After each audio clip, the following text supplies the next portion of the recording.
What it do, Durag Nation? More huge Marvel rival news just dropped. I know, it's crazy. In addition to the Jean Grey ability showcase, we just got the full patch notes breaking down all the balance changes coming to Marvel Rivals. In the Dev Vision video, they mentioned they wanted to nerf poke characters like Iron Man and Ultron while giving the Thing a new ability to help him deal with flyers. Spider-Man also got buffed. Sorry, support players. The notes are live right now, so I'll break down all the hero changes and give my thoughts on how they each will impact the game. First, Hulk smash that like button and let's get it. All right, here are the patch notes, and don't worry, I'm not going to read every single line because I respect your time and my own. I just want to see what the changes are. So we're starting in order with the Vanguards. Emma Frost, of course, we knew she was getting a nerf. They nerfed her a bit last season. Let's see what the new changes are because the nerfs last season did absolutely nothing. All right, reduced telepathic pulse damage at 99 energy from 120 a second to 110 a second, and from 150 a second to 140 a second at 100 energy. So that's just her primary attack, the beam. So it's just doing a little bit less damage. So that's okay. Reducing diamond form damage reduction from 30% to 25%. Okay, so she's less tanky in the diamond form. I think that's where they nerfed the Thing's damage reduction to, from 30 to 25. Reduce the energy cost of Sonic Seduction ultimate ability from 37 to 3400. Okay, so they're nerfing her primary attack damage a little bit, giving her 5% less damage reduction in her diamond form, but they're allowing her to get to her ultimate faster. So overall, still S tier, not going to make that much of a difference to Emma Frost. All right, here's the Thing. We already went over that they're giving him a new ability. There it is, a new ability, Battle Blitz. The Thing leaps toward enemies, gaining 25% damage reduction. Leap targeting distance to enemies is 20 meters, pretty decent. And the Stone Haymaker has a new effect. It knocks down hit flying enemies. Okay, so these are really good changes for the Thing, who was pretty bad last season because of the flying meta and the decrease in dive characters like Black Panther and Spider-Man. This is what they should do going forward instead of what they did with like Thor. I don't like the idea of just completely reworking a character and making them worse. Instead, they just looked at what Thing was struggling against and gave him abilities to compensate for it. I think these are perfect. So now he's kind of like Mr. Fantastic. He gets to leap towards enemies and allies, but this is a separate ability. So you can obviously combo the two things by using Battle Blitz to target a flyer and leap towards them. And while you're flying towards them, charge your Stone Haymaker and punch them out of the air. Big changes to the Thing. Love it. Okay, Venom is getting a buff. Increased cellular corrosion enemy slow effect from 15% to 25%. So that's when he sends out his tendrils and grabs you so you can't run away. Usually does that after he does the ground slam. So now the slow effect gets a 10% increase. So not bad. I was worried they were going to buff his survivability even more than it already is. I think this is fine. It's a nice change for Venom players, but it's not going to dramatically make him a better character. I already thought he was solid. All right, Human Torch. He's getting another nerf. Reduce fire cluster damage per projectile from 6 to 5.5. Okay, not too bad. Reduce Supernova, his ultimate ability activation shockwave damage from 80 to 75. And fire tornadoes damage over time from 120 a second to 110. I don't think this was necessary. I feel like his ultimate wasn't really that strong, especially the shockwave, but whatever. And he's getting a seasonal bonus. Okay, he's the team up anchor for the new Spider-Man ability, so he gets a 5% damage boost. So this is probably why they just wanted to keep him in check a little bit, because he's getting a 5% damage boost for the season. So they reacted by giving him a little bit of a nerf to his primary and his ultimate. All right, Iron Man's getting nerfed again. They reduced the first two Repulsor blast hits from 40 to 35 and from 50 to 45 while in armor overdrive. A little tap on the wrist. You know, Iron Man was a little too strong, they thought, when just sitting up in the sky and poking you with his repulsors. And they're increasing the energy cost of his pulse cannon from 2800 to 3400. Wow, it's actually crazy that it was only 2800.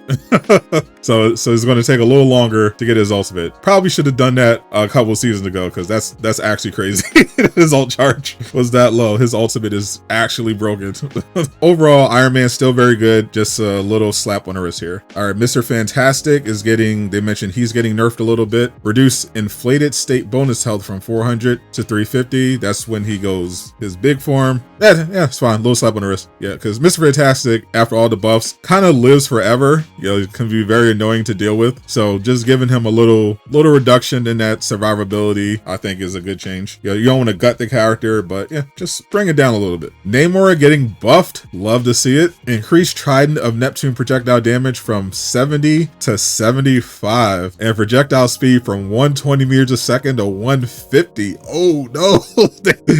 That's a big buff to Namor, holy. Increasing the Wrath of the Seven Seas projectile speed from 120 to 150. Ooh, these are good change.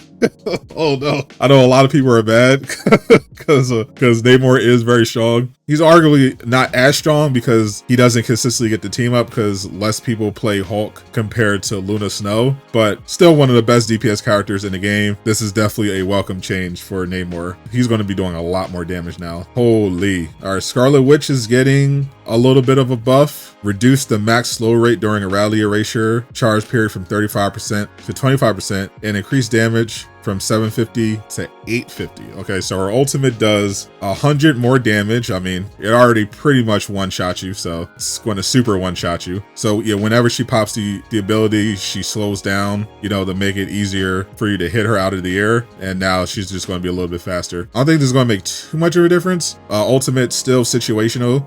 It's really bad if you don't have any team coordination, but really strong if you're organized and you combo it with another ultimate. So I don't think this is going to make Scarlet Witch that much better this season. Spider-Man's buff. You love to see it. All right. So in addition to the new team up ability with Johnny Storm, they are increasing his get over here kick damage when pulled to enemies from 50 to 55, increasing spider power mid-air damage from 50 to 55, and increasing the amazing combo damage from 55 to 60. Even without the team up with Human Torch, Spider-Man is going to be doing significantly more damage when he's trying to one-shot your backline. And with the team up with Human Torch, his webs also set you on fire. So he does even more damage and makes you explode. So Spider-Man is back.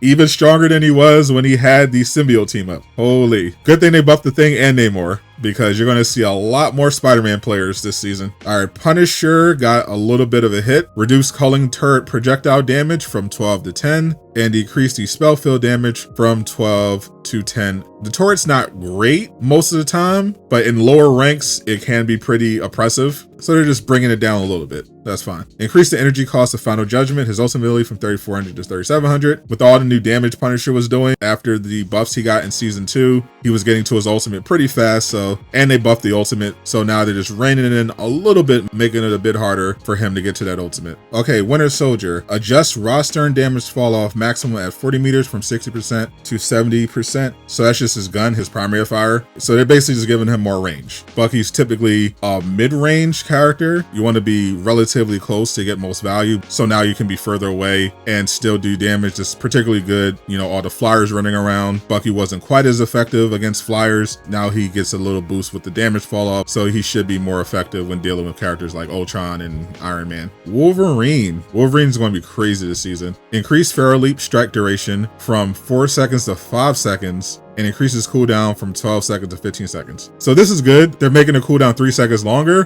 which is definitely necessary because Feral Leap is so much stronger in season 3. Not only are they making the strike, which is, you know, when he just goes berserker mode after he does the leap by a second, he's going to be doing a lot more damage in that form with Jean Grey. When Jean Grey's on your team, his Feral Leap applies fire damage over time because he has the Phoenix Force, and it gives him life steal. So Wolverine's going to be pretty crazy this season. All right, these are the strategist changes. I remember they mentioned they were going to give a slight buff to Invisible Woman. Increase orb projection healing on launch from 40 to 45 and damage from 20 to 25. Reduced healing on return from 40 to 35 and damage from 20 to 15. So that's just her primary fire, her orb. She fires an orb that pierces and then comes back. So she's basically just getting more burst healing, and it reduced it on the return so it wouldn't be too crazy. Loki is next. He is getting nerfed, they mentioned before. Increase the energy cost of his ultimate from 4,000 to 4,300. Yeah, so yep, that's fine. That's fine. I know a lot of Loki players are not gonna like this. And I personally don't think his ultimate is really bad. The thing about Loki's ultimate is that obviously it's really good, but I don't think it needed to be nerfed. The reason why it's so powerful in the current meta is because Luna's ultimate is overpowered and needs to be adjusted. If you weren't able to copy Luna's ult and get another 12 seconds of immortality, Loki's ultimate would still be good, but not as good. It's really just because of Luna. So I feel like it would have been better to just nerf Luna rather than give Loki another nerf. Mantis is, they mentioned getting a buff.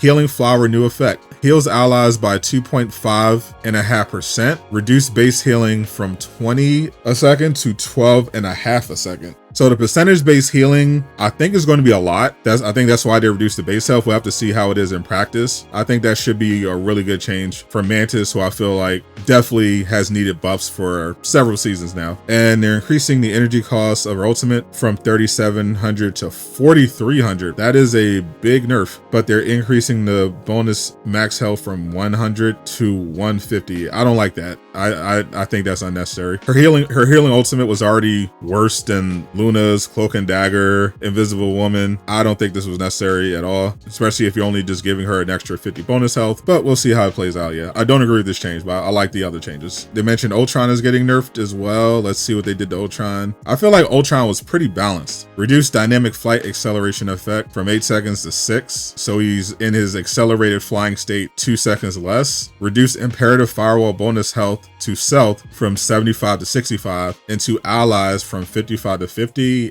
I don't agree with that one at all. I thought actually imperative firewall needed a buff. I feel like it was solid, but the cooldown was too long, and all they're doing now is just making it do even less healing and not giving them anything back. Y'all don't agree with this one.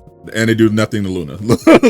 Luna gets no nerfs at all. Yeah, these last few changes, I don't agree with those. I don't like them. I think Ultron needed just a little bit of a buff, and I think Mantis needed just straight up buffs. I don't agree with these. All right, these are the team up abilities. This is the Spider-Man and Human Torch. The team up anchor, Human Torch gets 5% more damage this season, and Spider-Man of course gets the fire webs. Phoenix is team up with Wolverine. She's the anchor, so she gets 10% more damage. And they went over this in the division video, but they adjusted and removed some stuff. Squirrel Girl is now part of the Ultron and Iron Man team up, and her team up with Spider-Man was removed. Yeah, because Human Torch has his new team up with Spider-Man, he's losing the team up with Storm, so no more Fire Tornado. The new Symbiote team up change, Hela now gets in on the action. Her Soul Drain skill now shoots out tendrils. It's completely broken. It's an absolutely completely broken skill. I'm so glad Jean Grey's ultimate cancels Hela's ultimate, because Hela was about to be so annoying this season. Still is, but not as annoying. And they're nerfing these team ups a bit. So this is the Res Comp, the Guardian Revival. Increase leader's soul and nature soul ability. Increase leader's soul and nature soul ability cooldown from 120 seconds to 135 seconds. So basically it takes 15 seconds longer for Star-Lord and Mantis to revive. Okay, that's not bad. And the Symbiote Shenanigans, this is Jeff and Venom. Increase Guardian of the Deep maximum bonus health from 50 to 100, and max tendril link period from 3 to 5 seconds. So basically buffing the healing that Jeff does when he gets the Venom team up. I think this is a good change. I feel like it was pretty underwhelming when I was using it. All right, so let me know in the comments, what do you think of all the balance changes so far for season 3? If you haven't already, I did a full breakdown of all of Jean Grey's abilities. She is, spoiler alert, she is incredibly broken. So if you want to see that, click the video on screen right there.